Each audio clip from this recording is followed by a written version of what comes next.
Hey YouTube.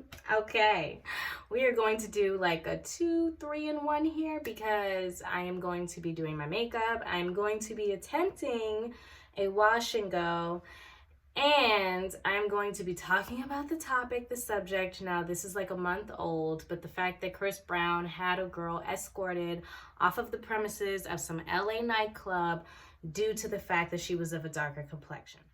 Now, I wasn't going to talk about this, okay? Note that a month has gone by and I did not talk about this because I was like, yeah, I want to steer clear of like the negativity on my channel, blase, blase. I'm going to proceed to be getting ready while I talk because I do have like things to do today.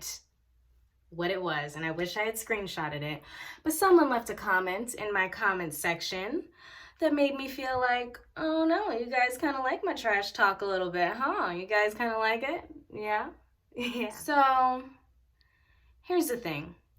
I'm gonna start this off by saying I really could give two craps about what Chris Brown's personal taste in women is. I could care less who he wants to bone.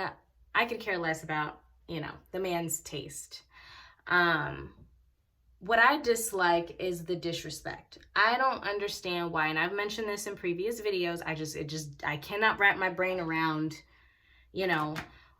what the hype of like tearing down another group of women in order to uplift another group of women has to do with having a type. Like, I have a type. I like my men to work out. If I see a chubby guy, I'm gonna be disrespectful to him or have him escorted out of a club. No. And I've also heard the argument of like, oh, well, it's his section. He can have whoever he wants in his section. He paid for it, yada, yada. Okay, but did he have to have the sister escorted off of the premises? Did he have to say in her face, you can get in, you can get in, you can get in, but no darkies? Is that really necessary? I don't think so. I don't think it's necessary. Chris Brown reminds me of, in this instance, is, I don't know if anybody's ever watched Boondocks. I'm a fan of Boondocks.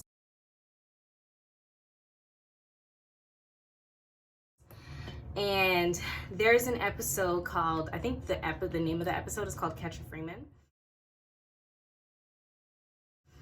And basically, there's like all these depictions of what Catcher Freeman was like. So Catcher Freeman basically was like out here freeing slaves, and he was like this tall, dark, and handsome, like model-esque. He was like the male version of Harriet Tubman, okay?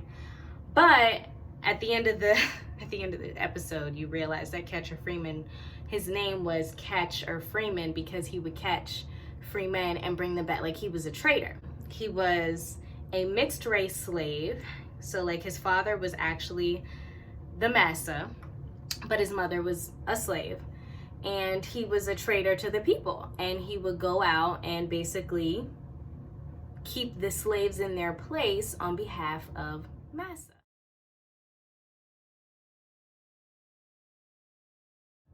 This is who Chris Brown is to me. In my eyes, just trying to keep us segregated, keep us ignorant, because he is, and because he wants to be white so badly, or he just has this idea and this perspective that white is right and black is bad, and he wants to continue to spit that rhetoric into the community, even with his celebrityism and the household name that he has become due to black women and dark-skinned black women, and us being fans of his, and and white women too, and light-skinned women, women are fans of Chris Brown, but that includes us.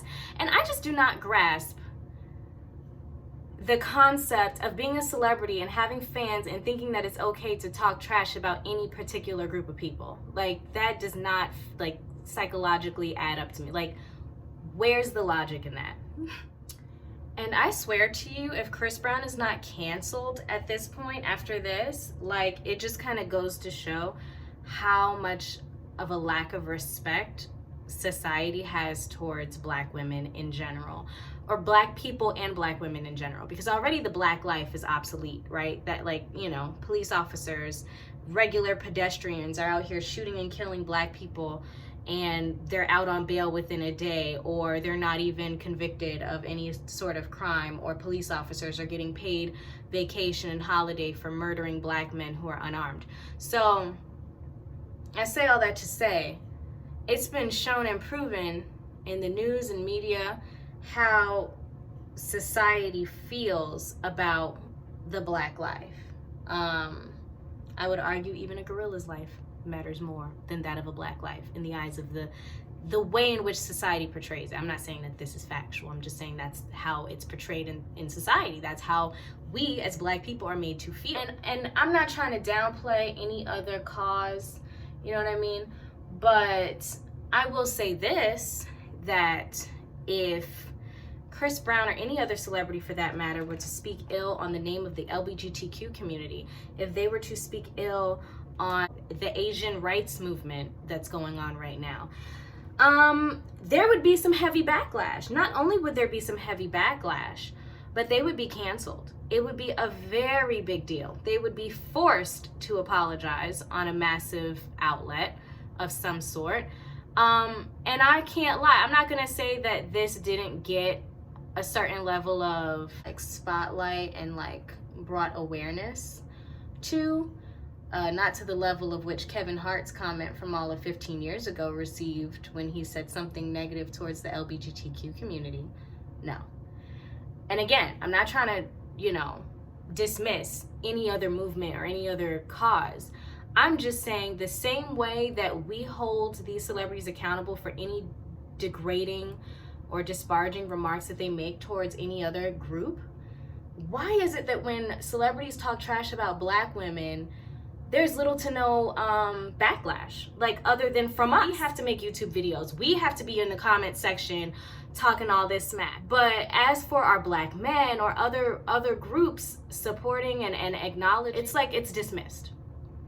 So the silence and the lack of uproar about the situation from anyone other than black women and dark-skinned black women too, because I will say, as a community, I think black women are really sticking together. 2021, the light-skinned sister, the dark-skinned sister, the medium-toned sister, I don't know, whatever, all across the spectrum, we stand by each other and we're proud. It's men that put that mentality into our heads or put that on us. I think that we're doing a great job of sticking up for each other. But yeah, Chris Brown, Danny Lay with her whole a red bone is what he want, or a yellow bone is what he want, whatever the name of her song was. I'm like, y'all are two house slaves sent to the plantation trying to tear us down and keep us in place for massa. That's what y'all are. But yes, I said what I said. I think that's everything that I really had to say about that. I think I said everything I wanted to say. I'm sorry, I forgot to mention. I failed to mention that this is like Chris Brown's third offense towards the black female community, in which he's never apologized for the first two. I think there was like a huge blowout about a year ago between him and Tokyo, pertaining to him not letting one of her girlfriends into his section for the exact same reason. Then he came out with that song where he was talking about, I only mess with the black girls with the good hair.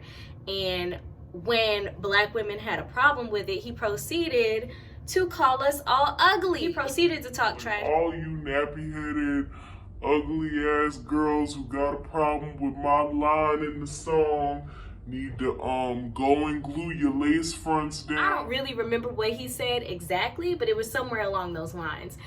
And I say this again to say that this kind of commentary and these kinds of actions have been happening, and Chris Brown has failed to be canceled on several accounts. So I talk about, if Chris Brown isn't canceled this time, or I said previously, if Chris Brown isn't canceled this time, you guys have really showed me exactly how much you respect black women, because if it was the LGBTQ community or the Asian community that he was attacking, guarantee you he would be canceled immediately. But I almost forgot. The nigga said the shit several times, how much he doesn't like black women or dark-skinned black women or women with kinkier hair texture. So you guys have already proven me right, that there is little to no respect for the black community. Anybody could say and do anything that they want to us with little to no backlash or consequence on anyone else's hands or account other than ours as Black women defending ourselves. And you wonder why we're so angry, and you wonder why we jump through hoops to defend ourselves and let you know how you are and are not going to treat us.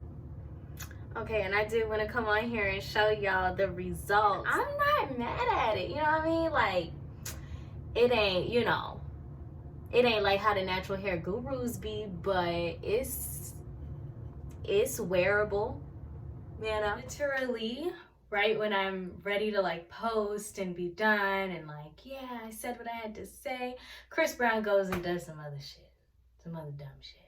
And you know, it's crazy to think that as of now, the commentary that he had made about a month ago or a year ago pertaining to darker skinned women was what caught my attention, or the lyric in the song. But let's also not forget that he also put his hands on Rihanna. It's suspected that he also put his hands on Karrueche Tran. And he has now assaulted another woman. And it's not to say that he hasn't been doing this and people just don't say anything because it's Chris Brown. And who wants to be the one to snitch on Chris Brown? He has no respect or regard for females. Like, that's just plain and simple, okay? And the sad part is, you know, I hate to bring it back to race, but I am. Because I'm a Black woman, right? And that's what we do. Now, I guarantee you, correct me if I'm wrong, but I guarantee you that if Chris Brown had put his hands on a white woman, if Rihanna was white, he would not have been able to bounce back from that.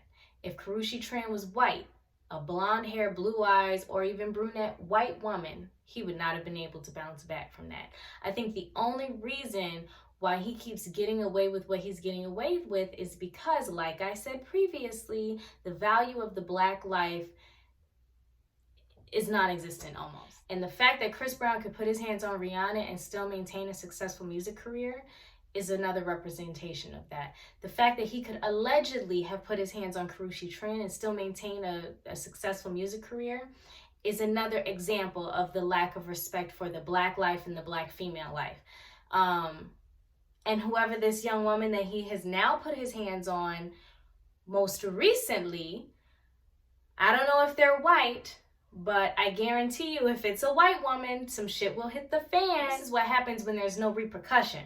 You see what I'm saying? You have a dog that shits on the rug and you beat him the first time he shits on the rug, there's a consequence, immediate consequence. And therefore, the dog does not shit on the rug again. Hopefully, you may have to beat his ass a few times, but at some point, the nigga's gonna get it. Okay, every time I shit on this rug, I get my ass beat. I probably should stop shitting on the rug. Chris Brown has been abusing Black women and women in general for his entire music career and has suffered no repercussion of it. So therefore, why the hell would he stop now? He's gonna continue to be famous and make money and sell albums and nobody's gonna check him for it, so that is the public's responsibility. That is our responsibility as a community to fucking check this man and his disrespect towards Black women. Okay, all right, bye.